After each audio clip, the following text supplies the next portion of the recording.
As artificial intelligence becomes a permanent part of the workplace, how deeply will it shape the way that organizations operate?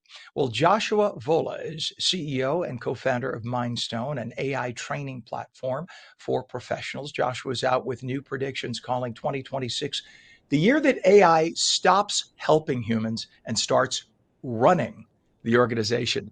We should probably be very concerned. We say good morning to you, Joshua.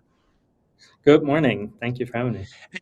And you're very welcome. And from my high school German, that would be Vola. Do I have that correct? That is correct, Wöhle, yeah. Okay, very nice. Glad I remembered. That was the day that I said I'm switching over to Italian because I looked at all the conjugations and I said I'll never figure it out. Um, so Joshua, what will AI at the office look like in day-to-day life this year versus last? So I would say the biggest difference is that all we have focused on today has been to help people understand how they can enhance their respective jobs using AI. But the bit that has not yet been addressed is what happens when everyone in the organization has an AI to help them do their job. And how do those AIs both collaborate with each other and across the organization? And so we talk about this as kind of building the AI operating system that powers the organization. And that is what 2026 is all about now. So basically, it would be like competing AIs. My AI is better than your AI. Is that it? Partially, but it's more about complementarity, which is that ultimately humans are still the ones that have agency and that decide what gets done. And every human will have trained their own AI to be better at certain things or to do things a particular way that they or their organization have decided is the right way to do things.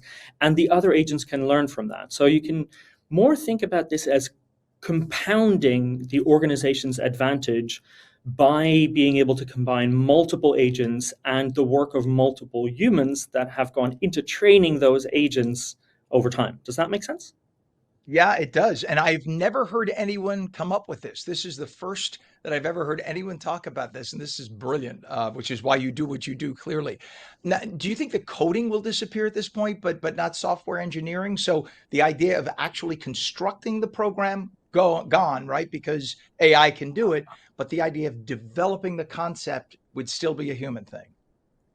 100%. And this is actually very interesting because I started talking about this a little over a year ago. I would argue that happened in 25. At this point, if you're a software engineer and you're still actually manually coding, then you're probably not adding, at least that part of your work, you're not adding value to the company anymore because an AI agent can do that work. What is more interesting is that the human is still in charge of figuring out what gets built, how it gets built. And you still have to nudge the agent in the right direction to build what you want or what the organization wants. And the same is now going to be true for everyone else. And that's actually what 26 is then about.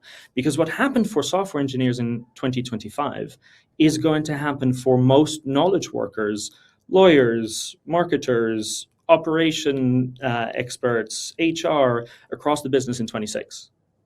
Fascinating. I remember 5 to 7 years ago, in order to help give a hand up to a lot of third world developing countries, I remember the big push was to teach these younger kids coding, coding, coding, coding, coding, coding.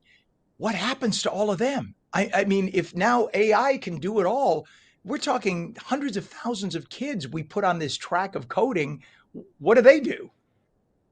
Yeah, it is unfortunate. And I'm a software engineer by background myself. I used to be paid just to code. And there is no way about it. It's just not a skill that is valuable anymore. However, if you went down the path of coding and started acquiring the skills of being a software engineer, those skills are still extremely valuable. And you could argue, so long as coders lean into everything that's happening on AI, you can now build 10 times faster and better at the same time. It's not like the demand for software has disappeared. It's just that the value add as an individual has shifted from producing the code to making sure the right thing is getting built. And then leaning into that actually produces more value today than it did yesterday. Fascinating. Absolutely fascinating. So now let me ask you this about some other fields. Workers in legal and marketing fields, even in television, people who write the stories. Now, we have some people here at our channel who I could tell right away when there's an AI generated story because it's written awfully. But I'm guessing the more you tweak the story, the more AI will learn your patterns of tweaking and change it. Is that what happens? 100%. And I would argue today, if you can spot an AI story being written by, well, a story being written by AI, that is mostly bad use of AI. It's not that AI can't write very well, it's that you need to make sure that you've configured it and trained it in a way that it can read well. And I think one of the biggest pieces, maybe for everyone that's listening here, so AI is really, really good at replicating patterns. So one of the best things to do is actually not to try and tell it how to write, but to just give it a ton of examples of how you write and tell it, go and write like this. And it will do much better than try and describe how it should write and somehow come up with a series of rules, if that makes sense. Yeah, it sure does. So AI is your child. AI is your child. AI will do as you train it to do, kind of, and even be more obedient, and it won't become terrible in its teenage years. Correct. And you can think about it in a similar way, actually, as I would say even the better paradigm is you're onboarding a new employee. When a new employee joins the company, they are not productive on day one.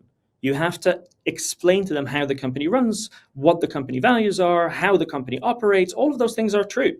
If you don't do that with an AI, you shouldn't be surprised that the AI doesn't produce the results, just like a great person onboarding your company wouldn't be able to produce great results. And if I am in the legal or marketing field with about 30 seconds left, what should I be prepping to do right now? You should be thinking about what is the equivalent of a coding skill for legal or for marketing.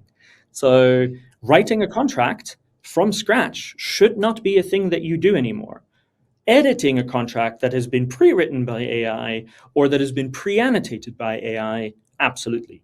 And I so, love it. every function should go through the same steps. What is your website? Because we're running out of time here. We have to go to a commercial. What is your website, please, Joshua? It's www.mindstone.com. I love it. He is the CEO and co-founder of Mindstone, a brilliant man, Joshua Wöhle. Thank you for coming on this morning. Please come back again. We'd love to talk to you 6 months and 12 months from now as we see this evolving. A world away. Yes, thank you. Yes. Thank you.